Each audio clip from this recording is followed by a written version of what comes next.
Rainy days don't seem so wet. Stormy nights don't stay. From the moment that we met, you were worth the wait. Oh, this could be the best thing that I'll ever know.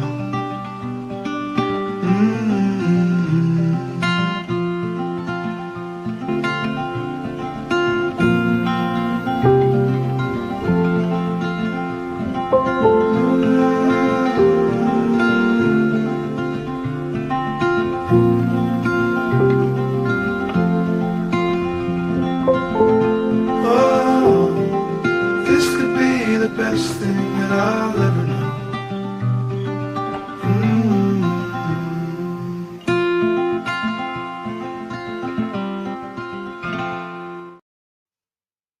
Hello, hello, hello.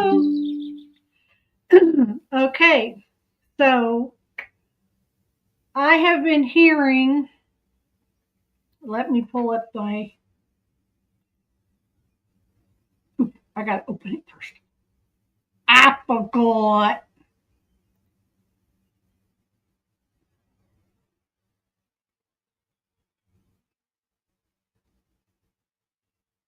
Oh yeah, I forgot I wanted to read that.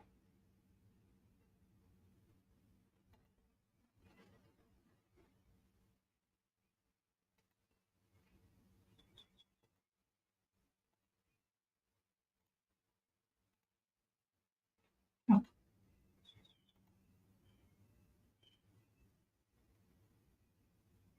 there it goes. Okay. I was like, did I do something wrong? Okay. Is that better? Nope. There. Okay. So, this is my fair use disclaimer. Everything is, oh, please. I don't know who that was. Uh, Everything is alleged. I'm not stealing anybody's information. I'm going to try to give everybody fair credit use for their information. I will not harm their market value on anything. Okay, and then this other one I wanted to do that I forgot I wanted to do until I started to open that one.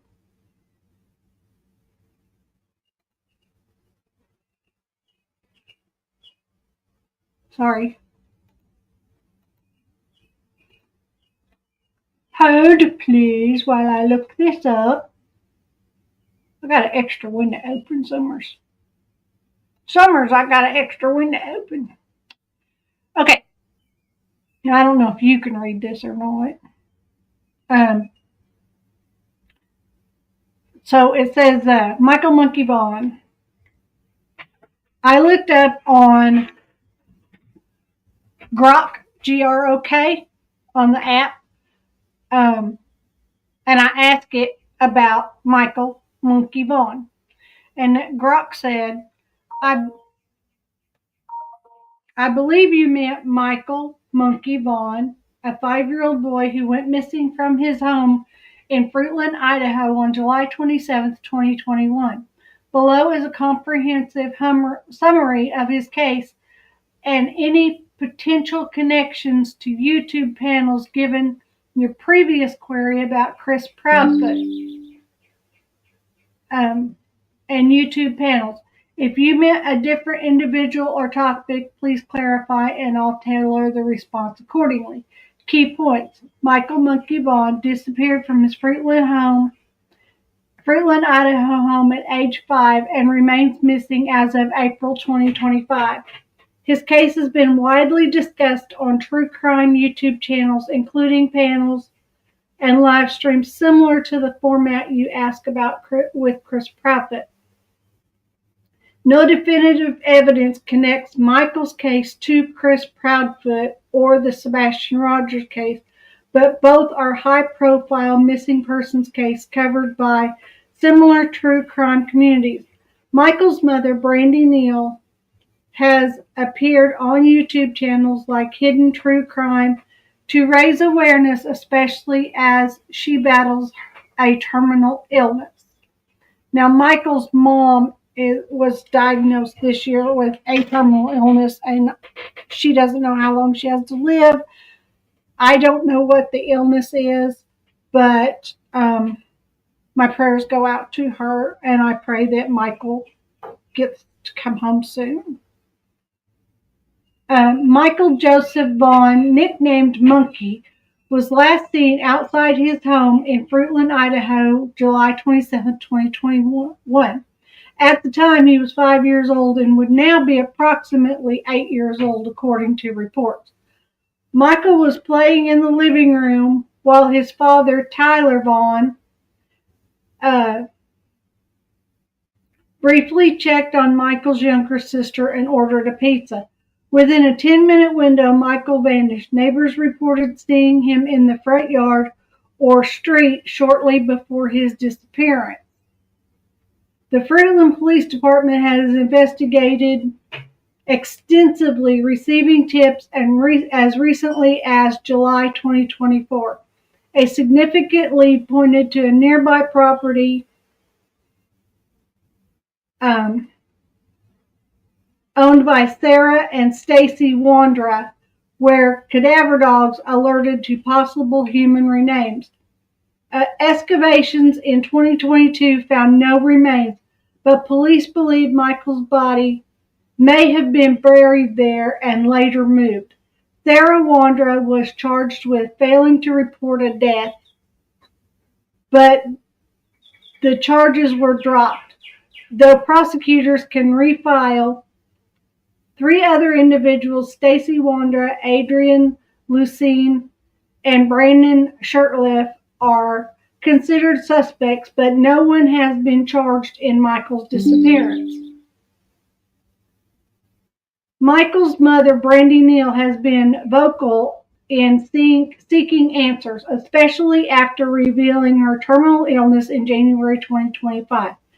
Interview on Hidden True Crimes YouTube channel, she urged the public to keep sharing Michael's story to generate new leads. Connections to YouTube panels. Given your query about Chris Proudfoot and YouTube panels, it's likely you're asking whether Michael Vaughn's case has been discussed in similar true crime YouTube panels, or if there's a different connection to Proudfoot. Here's what's known. Now, this is the response I got from Grok, because the last time I used Grok, I had looked for Chris Proudfoot on YouTube panels. So this time when I looked at Grok, it compared the two, brought the two together, and gave me the same results in the same manner for Michael Vaughn as it gave me the results in the manner for Chris Proudfoot last week. So, YouTube coverage of Michael's case. Michael's disappearance has been a frequent topic on YouTube, on true crime YouTube channels, with creators hosting live streams and panels to discuss updates, theories, and interviews. For example, Hidden True Crime features Brandy Neal discussing her illness and Michael's case, aiming to raise awareness. Other channels such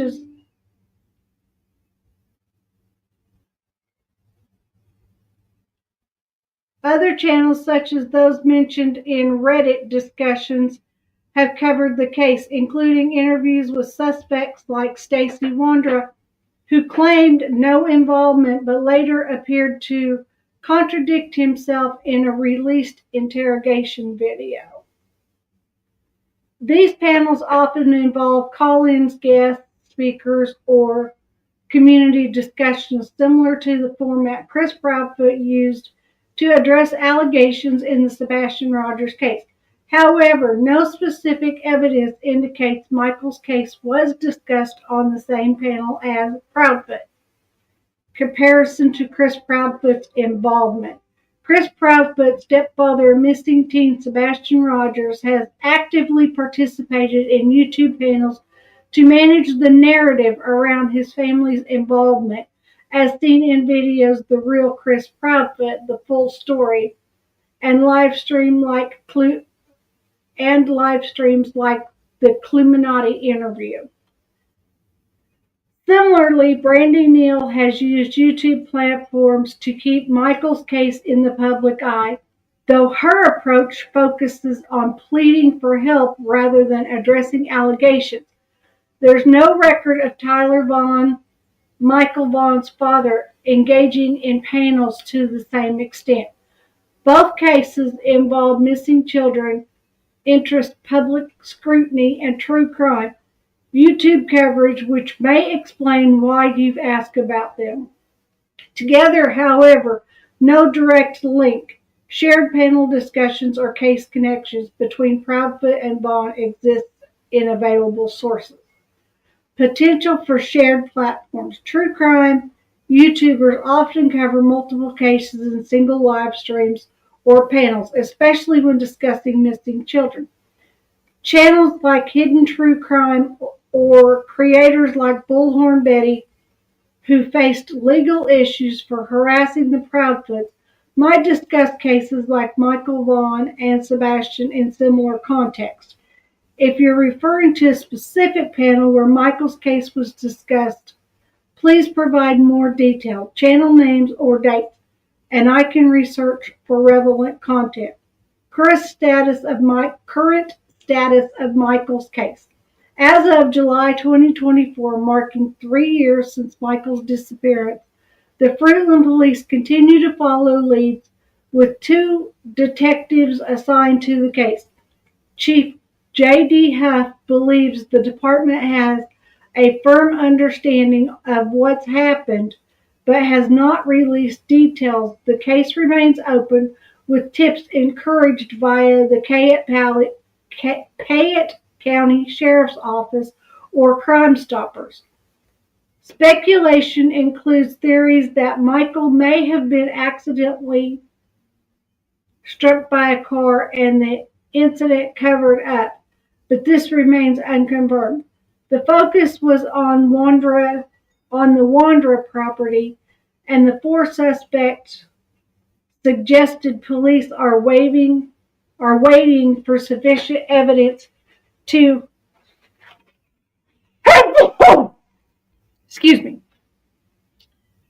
proceed. Conclusion. Michael Monkey Vaughn's disappearance has been extensively covered on true crime YouTube channels, with his mother, Brandy Neal, appearing on platforms like Hidden True Crime to keep the... Hi, H. Davis! How are you today?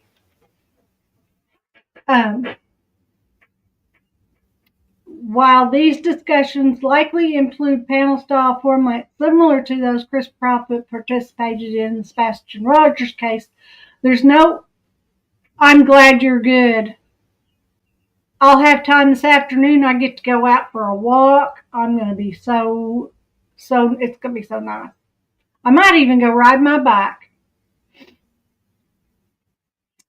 Evidence of a direct connection between the 2 cases or their YouTube coverage. If you're seeking details about specific YouTube panel discussions, Michael case link Proudfoot, please provide more extension. If you meant a different Michael Monkey Vaughn or have additional details, let me know and I'll adjust my response. For further information, Michael's case, you can contact Payette County Sheriff's Office at 208-642-6006 extension 0 or email findmichael@fruitland.org. Crime Stoppers Anonymous 208-343-2677 or 343cops.com. And that is what Grok had to say about Michael Vaughn. And because I had requested information last week about Chris Proudfoot, it link the two together. Okay, I'm going to drop that one, and then we're going to go into, I got to put some music on here. We're going to go into some videos about Michael Vaughn.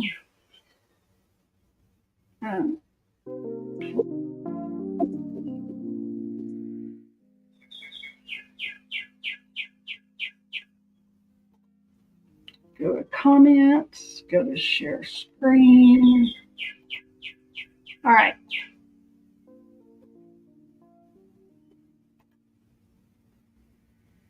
Okay.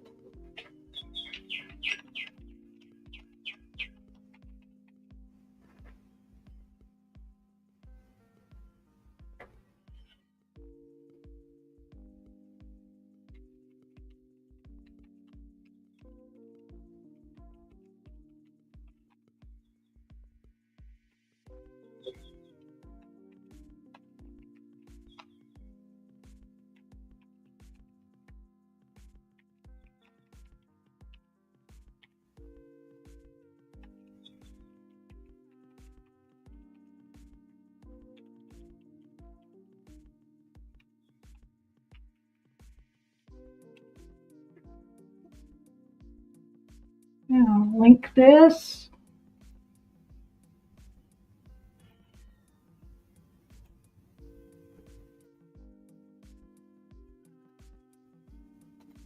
I don't want help.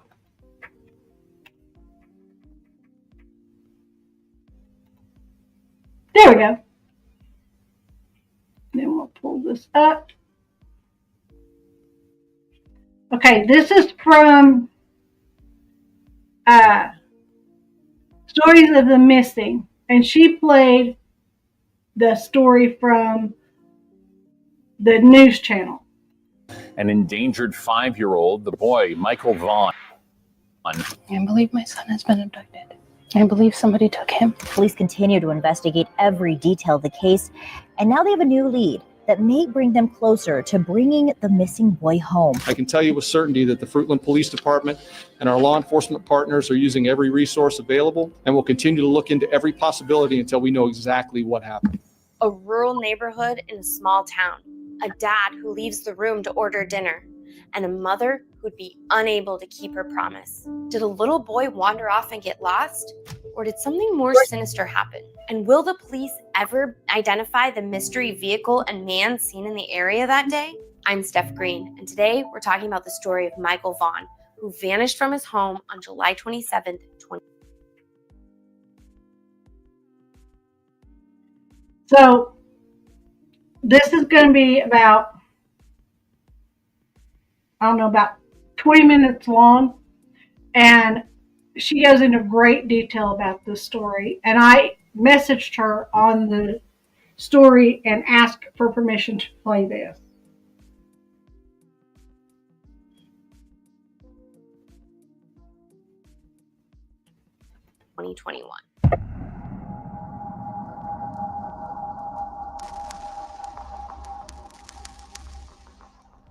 That summer morning at the Vaughn house started off as just an ordinary Tuesday. Little Michael's mom, Brandy, was getting ready to head off to work, her last day of a 5-day work stretch. Her husband, Tyler, was staying home to look after their 4 kids. Michael was one of those 4 siblings, with an older brother and sister and a baby sister who was just 18 months. As Brandy was getting ready to leave, Michael begged his mom to stay home and play with him. Like most 5-year-olds, he didn't like when his mom went off to work. Knowing she had the next few days off, Brandy promised him that after... That must have broke her heart. I remember when my kids used to do that when they were little. Mommy, don't go. Mommy, don't go. Well, they didn't ever call me Mommy. They called me Nan. All my kids always called me Nan. So... After she got home from work, they would play and play for days. She had no way of knowing, but that was a promise she wouldn't be able to keep, because by the time she got home from work, Michael would be missing. Who is Michael Vaughn? Born on June 26, 2016, Michael was the quintessential 5-year-old boy, rambunctious, full of energy, and always getting into something, which is why his family gave him the nickname Monkey. He loved to go camping, was obsessed with race cars, and his favorite toy was his gravedigger monster truck. He lived together with his family in a quiet neighborhood in Fruitland, Idaho. Sitting along the banks of the Snake River and about an hour drive from the state's capital, Fruitland's a small town, population only 6,000. It's a rural area known for its agriculture. In fact, it's the I'm going to back up just a couple of seconds. Full of energy and always getting into something, which is why his family, but that was a promise she wouldn't be able to keep, because by the time she got home from work, Michael would be missing. Who is Michael Vaughn? Born on June 26, 2016, Michael was the quintessential 5-year-old boy, rambunctious, full of energy, and always getting into something, which is why his family gave him the nickname Monkey. He loved to go camping, was obsessed with race cars, and his favorite toy was his gravedigger monster truck. He lived together with his family in a quiet neighborhood in Fruitland, Idaho. Sitting along the banks of the Snake River and about an hour drive from the state's capital, Fruitland's a small town, population only 6,000. It's a rural area known for its agriculture. In fact, it's the surrounding apple orchards from which the city gets its name. Brandy has described their neighborhood as quiet, friendly, and a really safe place. It's the kind of place where you'd want to raise your children. Just down the street is Crestview Park, where in the summertime, Brandy and Tyler, along with other families in the community, would take their children every evening to play in the splash pad. They had no way of knowing that something terrible was about to happen in this safe neighborhood. The afternoon of July 27th was a hot one. At 4 p.m., like on most days when she worked, Brandy called to check in and see how things were going. Everything was normal. Michael was hanging out in the living room playing video games with his dad. He was wearing his favorite blue Minecraft t-shirt and only some dark blue boxer briefs. The shirt was one of his favorites because Minecraft was a game that Monkey loved to play with his older brother. Just a couple of hours later, shortly after 6 p.m., Tyler left the living room where Michael was playing and went into a bedroom down the hall to check on his youngest daughter. While in there, he changed her diaper and called to order pizza for dinner. He was only in the bedroom for 15 minutes, 20 at most. But when he came back out to join his son, he was hit with every parent's worst nightmare. Michael was gone. He frantically looked around his house and the surrounding area. The front door to their home was hard to open and loud, so how could Michael have gotten out without him hearing? Once Tyler realized he couldn't find his son anywhere, he made 2 panicked phone calls. One to the police and one to Brandy.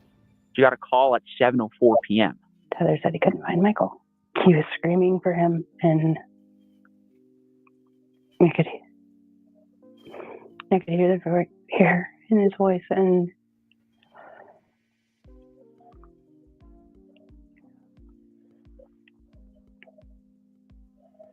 I froze at the moment. My coworker saw me and it's like, go. And I ran, I grabbed my purse and I drove as fast as I could here.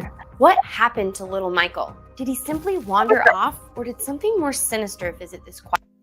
I believe that's what I would have done too. Now, I'm not going to point any fingers at anybody. But sitting here thinking about what Grok did, comparing the 2 cases of Sebastian Rogers and Michael Vaughn. Okay, Sebastian was home alone with his mom. Dad was supposedly at work, or stepdad.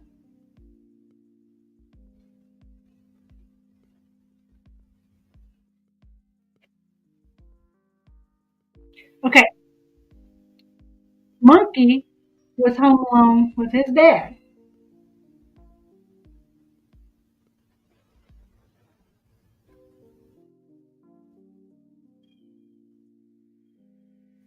And his little sister.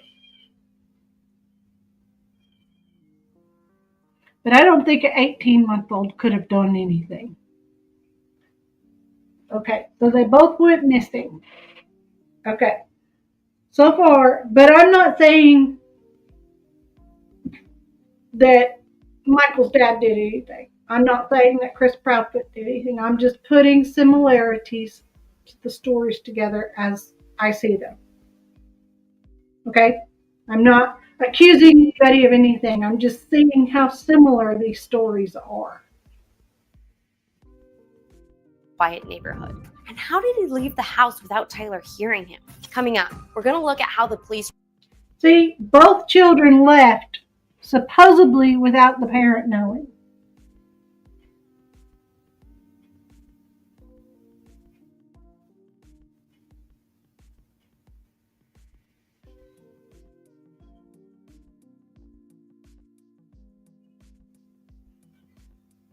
Okay, that's similarity 1, or 2 actually. This is number 1. Okay, let's find if there's a third one. Responded to Michael's disappearance and what they've been able to piece together from that day. But first, if you enjoy the true stories of real missing people like this, make sure to subscribe to the channel and turn on notifications so you never miss a video. The police responded to Tyler's call right away. By the time Brandy got home, she found them, along with her neighbors, outside searching for Michael. They had no idea the long road ahead. Fruitland's chief of police, J.D. Huff, has been leading efforts by law enforcement, and he's been keeping his cards pretty close to the vest on this one, not releasing many details. So there's a lot about this investigation we don't know. And while many online have criticized them for not sharing more with the public, it's understandable. It's not uncommon for law enforcement. Okay, there's another similarity. Law enforcement is not sharing with the public.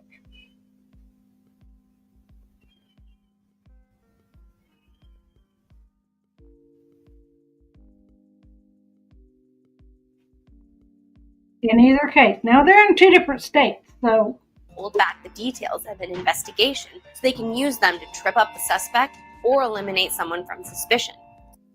and I believe that's what Sumner County is doing.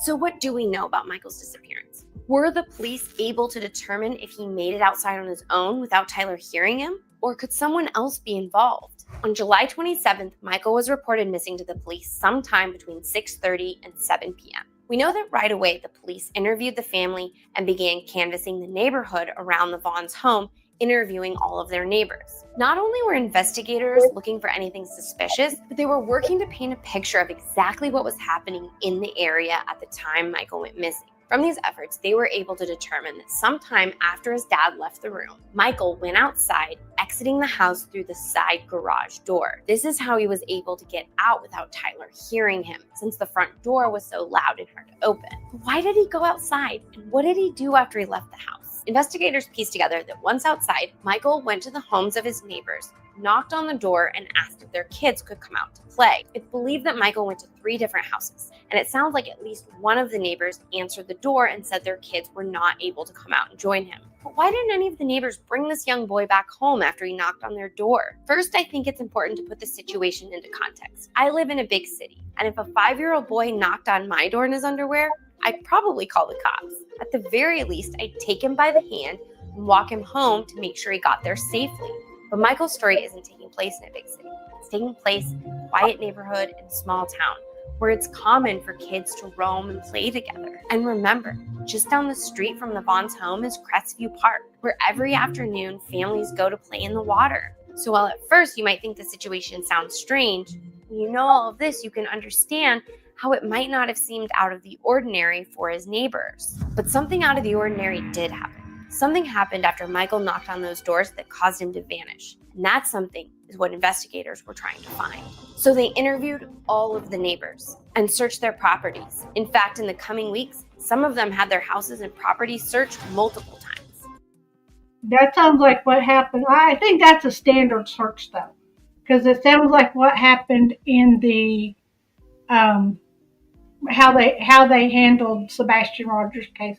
They searched and looked for ring cams and looked at in garages and everything around the neighborhood. So that sounds like it's probably. I know when my dad was a police officer, I don't remember anybody ever going missing. Of course, I was younger. I was junior high, beginning high school years when my dad was a police officer. I remember one time he had to chase a child that was trying to run away, and he chased the child down the block. And I remember my dad ended up catching the little boy and bringing him home, but the young boy had tried to run away. But I believe that's standard search of the whole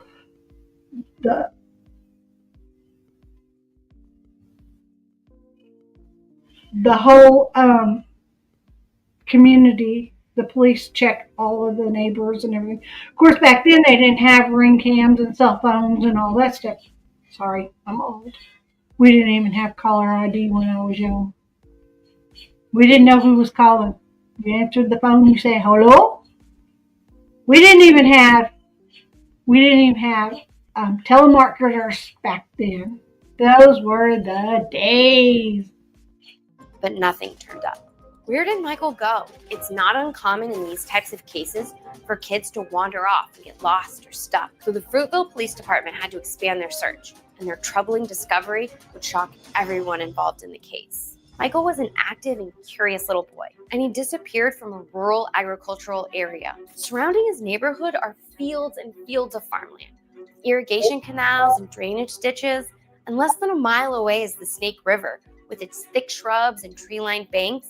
There were tons of places for Monkey to hide or get stuck. So what was law enforcement doing to look for him? Chief Huff said at the time Michael was reported missing, they launched a simultaneous search effort and an investigation. And he knew that if Michael was lost, time was of the essence. Remember, Fruitland's a small town, which means it has a small police force, only about 12 officers. So kudos to Chief Huff, because from the start, he recognized the need for help, and help they got. Immediately, a massive search effort was launched, and all of the resources necessary to find Michael were made available.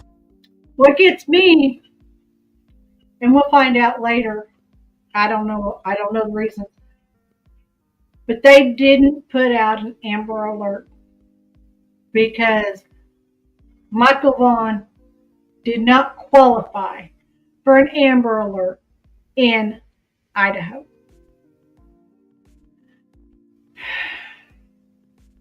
That's aggravating. Neighboring law enforcement agencies responded, along with Idaho State Police, the FBI, and Idaho Mountain Search and Rescue. At one point, there were over 14 different agencies assisting in the search. 3 days after Michael went missing, there was still no sign of him. So Chief Huff gave a press conference with his first update to the public on the scope of the search. Operations to date include the methodical search of the area near Michael's residence, which included 2 irrigation runoff ditches, which were drained by the Fruitland Public Works Department in an extensive search and rescue effort, including the use of canines, aerial, and marine and land support. Idaho Fish and Game officers are continuing to search the river by boat for 4 to 5 miles downriver and back up, and in the sloughs of the Snake River as well. 4 days later, they still hadn't made any progress, and the chief held a second press conference to announce they were doubling their efforts. We have methodically and thoroughly searched over 3,000 acres of farm ground with multiple certified canine teams, and we've searched 29 miles of riverbank using private fixed-wing aircraft, helicopters, sophisticated drones, boats with canines, kayaks, and paragliders. In the near future, we have a dive team scheduled to search pond in the sloughs down in the area of Southwest 8. And our search effort and rescue efforts will continue as long as we have those resources. Somebody needs to get, and I might do it, get a hold of Adam Brown and Nug. Exploring with Nug or investigating with Nug, whatever. Their search and rescue dive team. Both certified divers, I think up to 500 feet down, and they have boats with sonar. They even have a drone boat for places that their regular boat can't get to. It's just like the size of a desk, a drone boat that they use, and it can go underwater and do the drone technique. I think might be good to get a hold of them and see if they can find him. resources available to continue that. Now, if you're from a small town, you can imagine the people of Fruitland wanted to help. Because in a small community, a tragedy like this is felt by everyone. But unlike a lot of other stories you hear, where law enforcement will call upon members of the public to help conduct searches, that wasn't the case here.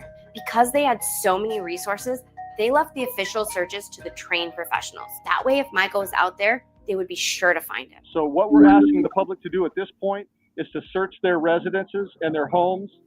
Any place that he could be on a larger piece of property, that's what we're asking the public to do. We have trained professional search teams with search canines that are certified. They're professionals, they know what they're looking for. A lot of times when we recruit civilian help, they miss things. And so where we have such an intense and such an important goal to accomplish, we don't want to miss a thing. Let us work through this with trained professionals.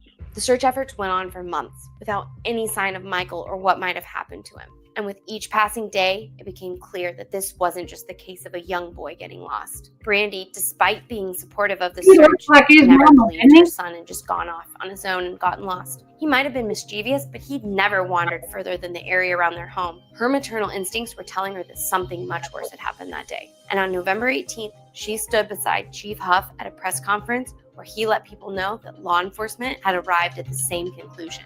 Remember that a criminal investigation happened at the same time of notification as the time that Michael went missing. And due to the fact that we've conducted multiple searches using every tool available to us with no success, it increases the possibility that Michael was abducted. From the beginning until we find Michael, I can tell you with certainty that the Fruitland Police Department and our law enforcement partners are using every resource available, and will continue to look into every possibility until we know exactly what happened. Could it be that while police were out searching the surrounding areas, they should have been looking closer to home? When something bad happens to a child, unfortunately, it's most often at the hands of those they love. Could there be more to the parent's story than police initially suspected? As anyone who follows true crime knows, the investigators wouldn't be doing their job if they didn't look into the family. Tragically, when a child is abducted or murdered, it's statistically most likely to be at the hands of a parent or someone close to them. So what did the police know about Tyler and Brandy? Again, they've been pretty tight-lipped.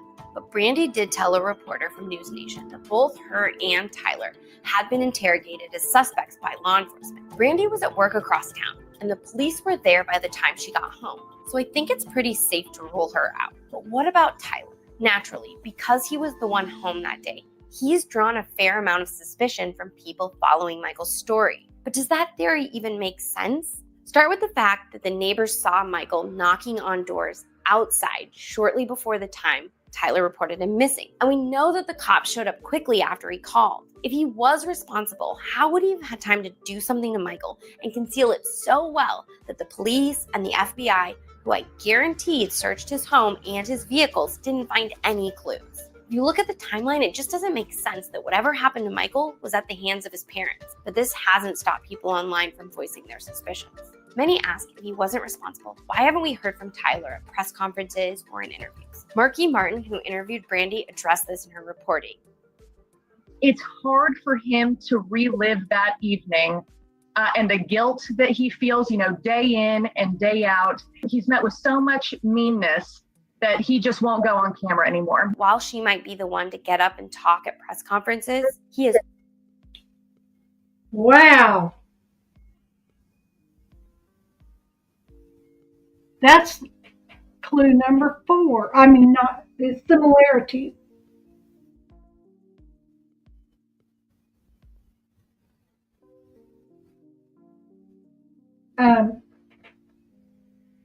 Katie doesn't get up and talk because I'm suspecting she feels guilt for not being able, so many people have made her feel guilty for not going to check on him when she heard the thud in his room. Now, if her living room was right by his bedroom, she could probably see through the door. I don't know. I don't know how the hallway was. It might have been a short wall here, half wall, and then there's a hallway, and his room might have been behind that short wall, I don't know. But She might feel guilty for going to bed without checking to see what that thud was. If she'd have checked to see what that thud was, she might have known if somebody was in his room or what was going on. You know, she might have been able to protect Sebastian more. That might be what she's feeling. I do not know. But I will say, I think the reason Katie doesn't get up and talk as much on panel is for the same reason that Tyler doesn't. He feels guilty and he doesn't know what to say. Because if he got up there and he spoke, all he would probably say was, I wish I could have been in two places at one time. If you're changing a baby's diaper in the baby's nursery and then you pick up your phone and call pizza and then you walk back in your living room, your 5-year-old who should be able to stay in the living room by himself for 10 minutes is missing because, like my daughter at 2 years old, she knew which door to get out and how to unlock it and how to get out it without me hearing it when I would be right beside the door, sound asleep. Granted, sound asleep, not wide awake. But, you know, I think that's why Katie doesn't get up on panels like Chris does. Chris is her spokesperson for the family, much like Tony is for Seth. Chris is trying to be the Tony figure because he's the stepdad. Even though there's a lot of guilt being placed on Chris, in the beginning there was a lot of junk being put towards Tony too. And I think Tony is a good guy. Seth is a wonderful person. All they want is to find their child and bring them home. So, do Chris and Tony, sorry Tony, do Chris and Katie know more than they're saying? Do the police think Chris and Katie know more than they're saying? It sounds like, according to this interview, that the police think that Tyler and Brandy know more than what they're saying. So I'm going to put similarity number 4 as parent, quiet, because feel.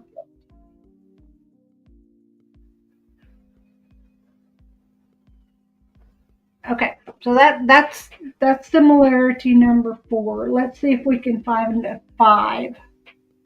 Always there in the front row, crying. Could Brandy's intuition have been right if Michael simply wandered off? Did you hear that?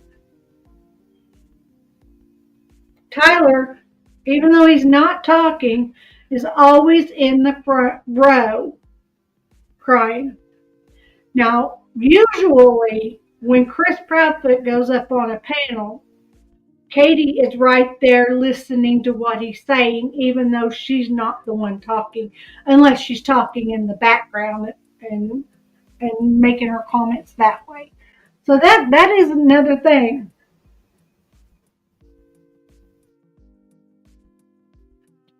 Parent is close during interviews.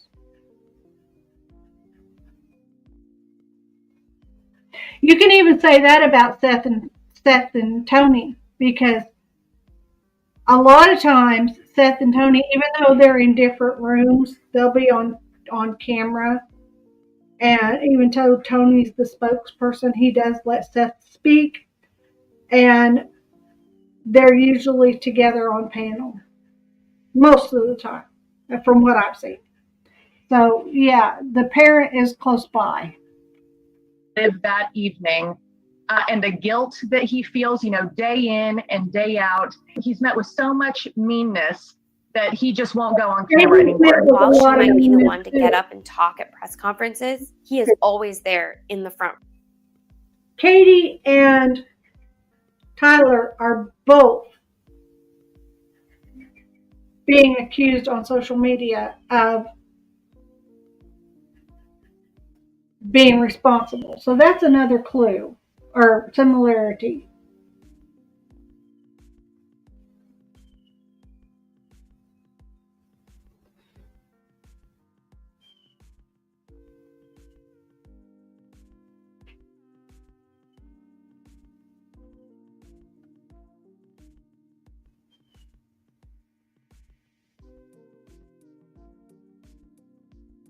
All right, let's keep going. Row, crying. Could Brandy's intuition have been right? If Michael simply wandered off, how could he have disappeared so suddenly? Coming up, we're going to take a closer look at the police investigation, including suspicious people and vehicles discovered in the area that day. In their initial investigation, law enforcement asked residents to turn over any home surveillance video or Ring doorbell cameras they might have. They were able to collect. Hello to whoever came into the chat. Please hit that thumbs up or thumbs down. It's up to you if you like my content, so that my video can get spread out and it'll help the algorithm. And you can leave comments if you'd like to. I appreciate you being here. Thank you very much. Collect and review over 60 videos from local residents and businesses, which revealed some suspicious activity. They used the videos to identify the vehicles and people who were in the area on July 27th, zeroing in on the time frame of 6:30 to 7:15 p.m. And on October 8th, investigators announced that they needed the public's help in identifying 2 vehicles and 2 individuals who were in the area that day. Let's start with the vehicles. They released photos and the following descriptions. We are seeking the public's assistance in identifying the driver of a 2016 to 2020 white Honda Pilot, seen leaving the area around Southwest 8th Street around 6:47 p.m. We are also seeking the assistance in identifying the driver of a 2010 or 2011 blue Dodge Avenger, also seen leaving the area on Southwest 8th, but immediately turning right and heading south on South Whitley Drive. And there were 2 individuals seen in the area on the evening Michael went missing, though there are no accompanying photographs for their descriptions. The first individual is an adult male with dark hair and facial hair. He was wearing dark-colored shorts with no shirt and was seen jogging on the sidewalk of Southwest 8th Street near Crestview Park at around 6:15. The second is also an adult male with dark hair, wearing a white t-shirt and black shorts. That evening, he was seen walking off of Southwest 8th Street, down into Crestview Park, past the splash pad, and towards the lower drainage area behind the neighborhoods. Could one of these men be connected to Michael's disappearance? The announcement from law enforcement added that these people are not suspects or persons of interest, but it's important to talk to each of them to help us complete the picture of the events that took place that evening. Well, 2 weeks later, the police put out another update, zeroing in on one individual in particular. They thanked their citizens for helping in identifying the driver of the blue Dodge Avenger. They were also able to identify the man seen jogging in the area. But at the time of this recording, investigators still need help in identifying the driver of the white Honda Pilot and the second adult male with dark hair wearing the white t-shirt and black shorts, who was seen walking past the splash pad towards the lower drainage. The police have been careful with their statements, but could this be the person who took Michael? And if it is, did he just happen to be in the area that day? Or was little Michael a target? Brandy never believed this was a case of her son getting lost. She also doesn't think that what happened was at the hands of anyone they know. She has said that she believes Michael was abducted, and her mama's intuition tells her that someone had been watching their family. A key factor in finding missing people is media attention. But despite the evidence suggesting Michael was abducted, media still isn't covering this case. The Idaho State Police also never put out an Amber Alert when he first disappeared. What's going on here? Why would the media and police neglect little Michael's case? According to data from the National Center of Missing and Exploited Children, less than 1% of their cases in 2020 were stranger abductions. It's actually quite rare. Yet, a lot of people are surprised when they learn this. Why is that? Probably because when a stranger abducts a child, it's usually covered by the media wall to wall. Cases like Jamie Kloss, Elizabeth Smart, Adam Walsh were covered nationwide by the media for weeks, sometimes months, They got media coverage sometimes for years. So with all signs pointing to a likely stranger abduction, why hasn't the media covered Michael's case more? Honestly, the lack of media attention has been the thing that has surprised me most about this story. And I'm not the only one who's shocked by this. Angeline Hartman, the media director for the National Center for Missing and Exploited Children, has been quoted as saying, "It's surprising to me that this case has not gotten more national attention. Some wonder if it's because there was no Amber Alert issued for Michael, which has been a point of contention for many when it comes to the handling of this case. Putting one out would have triggered an alert to broadcast media and residents in the area. So why didn't police issue an..." I have a question. Why hasn't anybody on any other news station in any other state besides Tennessee, in the local Tennessee news stations, why hasn't any other stations covered Sebastian? Why has it only been local Tennessee stations that's covering Sebastian? That doesn't make sense. I never thought of it till just now, but that's really strange. But they're saying that nobody covered it. He did a news press, so that was on one channel, but good night. Amber Alert. In Idaho, they have a set of criteria that a case must meet before an alert will be issued. Michael's case didn't qualify because in the first 12 hours after he went missing, the police didn't know for certain that he had been abducted. And it can be argued that they didn't have enough descriptive information available to believe the Amber Alert would assist in the recovery of the child. But there are a lot of people who argue that those criteria are just guidelines and that the police should have issued one anyway to help find Michael. I'd be curious to hear what you think. Did the police mess up by not issuing an Amber Alert? Let me know in the comments below. So what is being done to bring attention to Michael's case? As a mother, Brandy is desperate. She's conducted press conferences and started to do media interviews to get Michael's case the attention it deserves. That's why I'm doing this video, because this adorable 5-year-old boy could still be out there. And no matter what, his family deserves answers. Someone, somewhere, knows what happened to him. And do you know how cases like this are solved? When someone comes forward with the information law enforcement needs. You can help by sharing this video and Michael's story with others. And if you know anything, you can send in a tip to find Michael at fruitland.org or call 208-642-6006, extension 0. There is a $52,000 reward for information that helps authorities find Michael. Like I said, a lot of people have been critical of law enforcement for not sharing more information, for how they've handled the case, for not doing more media interviews.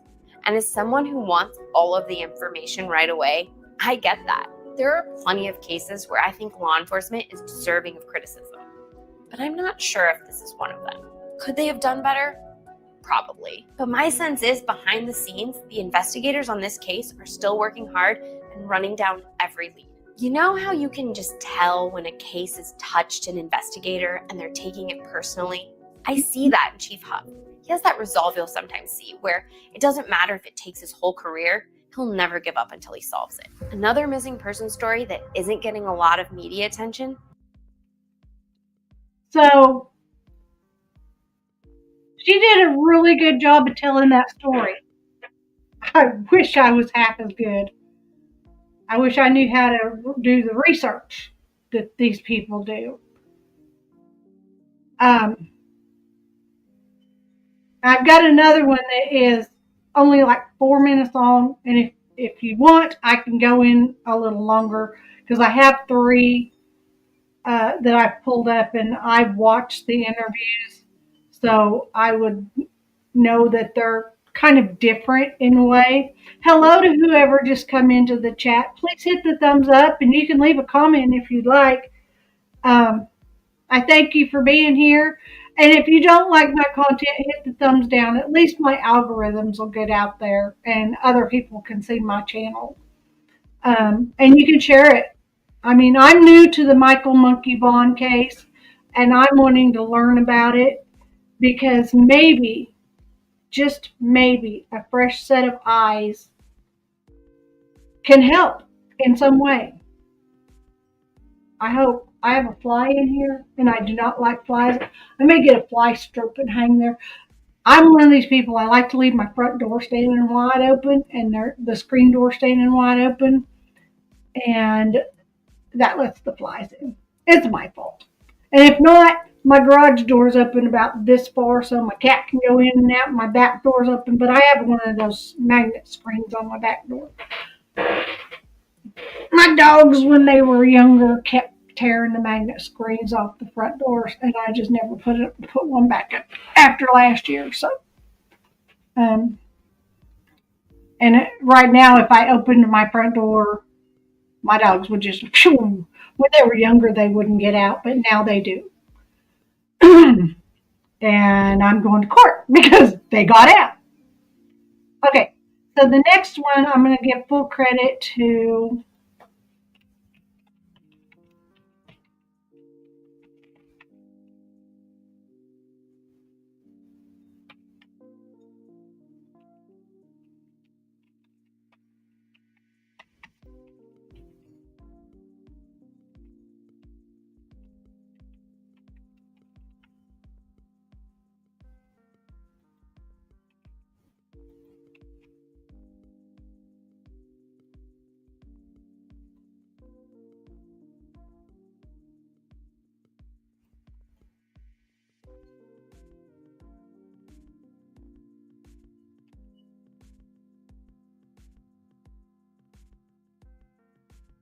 Okay, credit goes to KTVB Channel 7 News.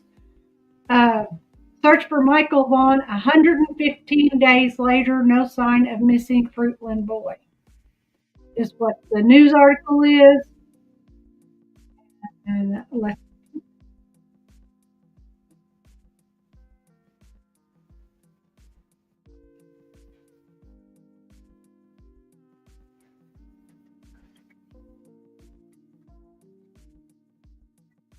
now he just misspoke. It's 115 days, not 115 weeks. And Brandy Neal is begging for people to help find her son. Katie Proudfoot is not begging for anybody. Chris Proudfoot is mad because people are searching. Chris Proudfoot wants billboards taken down. Chris Proudfoot wants to sue anybody who's using Sebastian's image in their YouTube videos to help search for Sebastian and keep his name out there. I don't understand it. I do not understand it. That's definitely not a similarity. That is a opposite of similarity.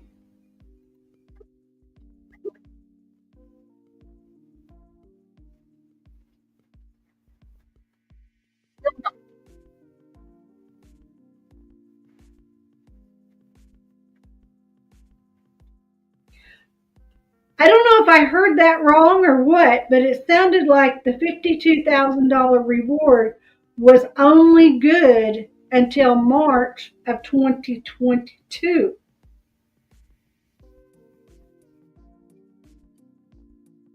Really?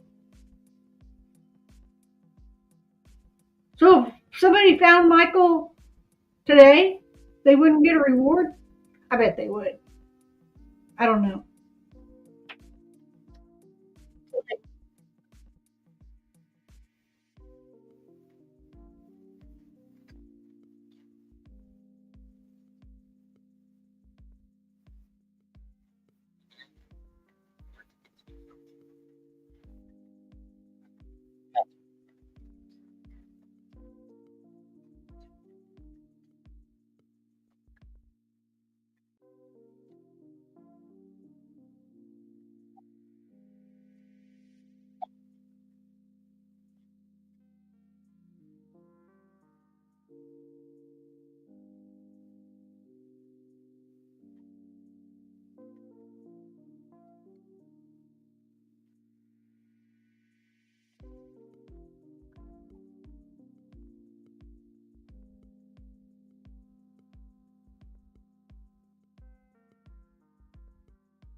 didn't Katie ever do that?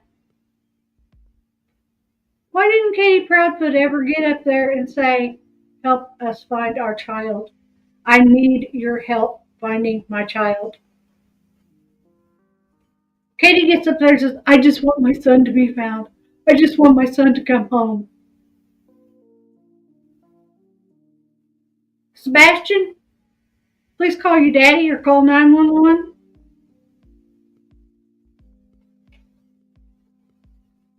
Monkey, if you ever find a phone, please call 911 and say, I'm Monkey Vaughn. Everybody will know who you are, sweetheart. Sebastian, everybody will know who you are. Just call 911. Say, my daddy's looking for me. I'm Sebastian Rogers, or I'm Monkey Vaughn. They'll know who you are. Katie should be up there saying, please help me find my child. She shouldn't be saying, I don't know why he walked out that door. I just want my son to be brought home. I don't get it.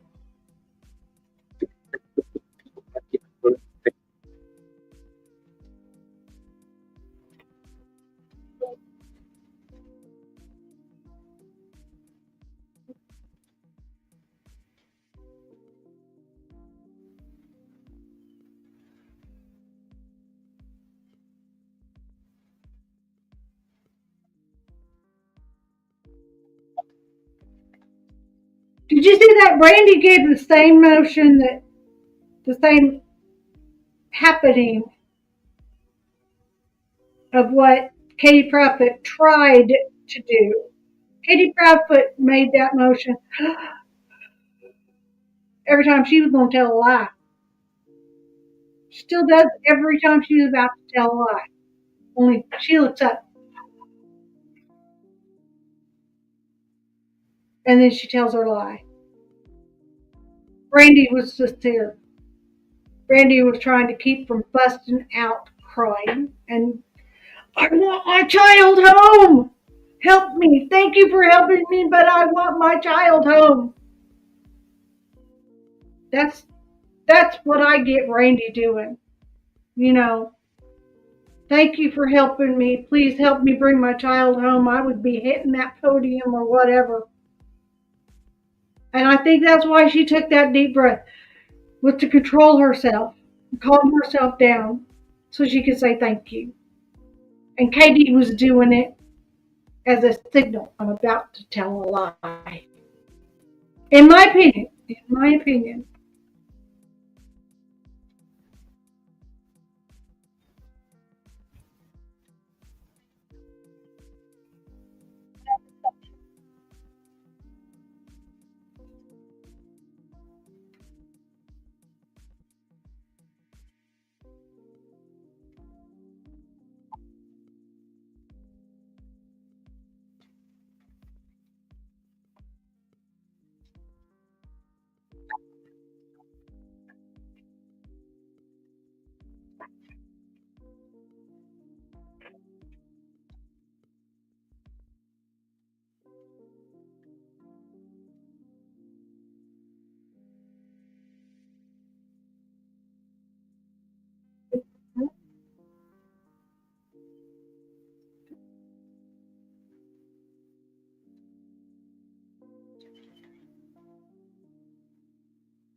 So,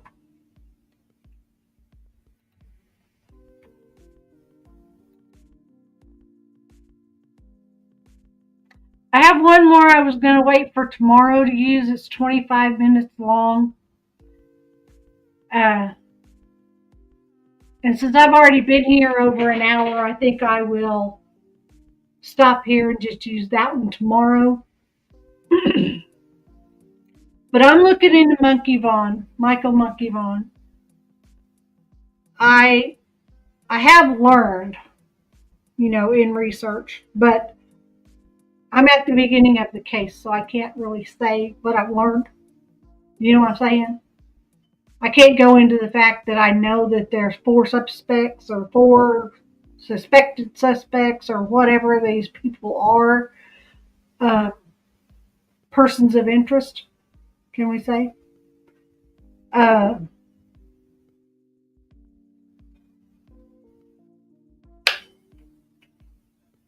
My prayers go out to the family of Michael Vaughn. They go out to the family of Sebastian Rogers.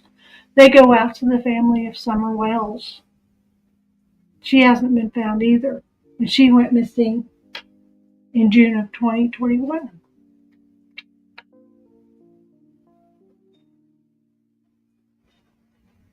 Or was it 2020? I don't remember. Exactly the day that she went missing. But they went missing around the same time. In 2 separate states. One was Tennessee and one was Idaho. I don't know where Idaho is compared to Tennessee. I don't know if they're close to each other. Because I don't know my map. I guess I should get a map and hang it on my wall where it can be seen right here. And we can say, okay, here's Idaho, here's Tennessee, here's Kansas, here's Nebraska. Well, I know Nebraska will be up here closer to Washington and Oregon. My husband goes up to Nebraska. His main terminal is in Lincoln, Nebraska. And he's in Washington and Oregon and Wyoming and all those states quite a bit. And Colorado. And he goes to Texas and he goes to North Carolina.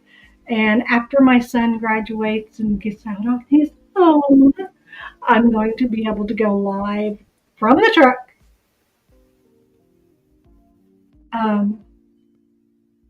Because I'll be able to go with him. Providing I can find a caretaker for my babies, because I can't take my German Shepherds in the truck. And somebody would have to watch my German Shepherds for a month. Do I have any volunteers? Amanda Panda, will you come up here and watch my German Shepherds for a month? Okay, so do something nice for someone, even if it's just be the reason they smile. Thank you for being here. Please share my video and hit that thumbs up. God bless you.